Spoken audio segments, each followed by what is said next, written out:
Le forum avait déjà acquis les précédentes années une grande crédibilité de par le haut niveau de ses participants, leur grande diversité et la franchise des échanges.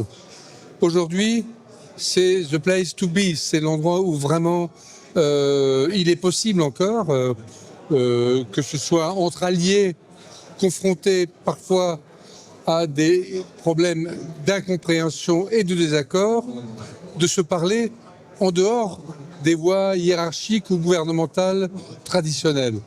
Et donc, il a une très grande importance, ce forum.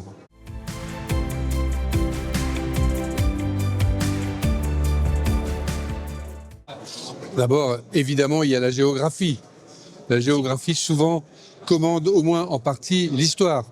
Et il suffit de regarder une carte pour voir que depuis des siècles, on est au cœur de tensions, d'enjeux, à certaines époques de guerre, mais aussi de liens, de contacts.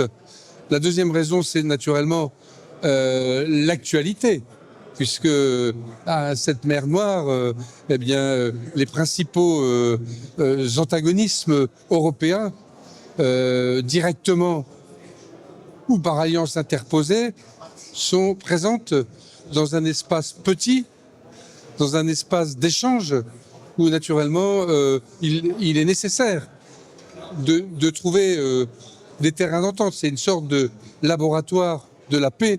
Et ça, c'est un peu la troisième raison.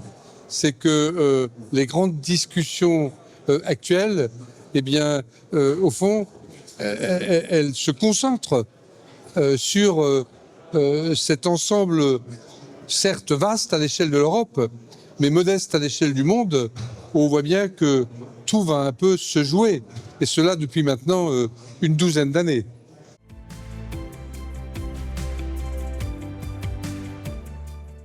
Je pense que c'est une question très importante parce que l'article 5, au moment où il a été institué, concernait des alliances et un soutien en cas de crise entre alliés où les choses étaient relativement claires, tant au niveau du degré d'alliance que des menaces. Aujourd'hui, on voit bien qu'au sein même de cette alliance, il y a des désaccords profonds. Il y a également, et on l'a vu déjà dans les débats de ce matin, l'idée, sans remettre en cause l'alliance évidemment avec le partenaire américain, mais de renforcer une certaine autonomie stratégique en se donnant les moyens pour faire face à des situations où nous serions seuls, où en quelque sorte l'article 5 ne jouerait pas. Et aujourd'hui, il faut naturellement considérer que cet article 5 est un élément dissuasif très fort par rapport à des agresseurs, mais qu'il ne suffit plus. Il n'y a plus de parapluie, en tout cas de moins en moins. Et donc, au fond, l'article 5 est un levier également pour, au sein de l'Alliance, acquérir une forme de renforcement de l'autonomie stratégique des Européens.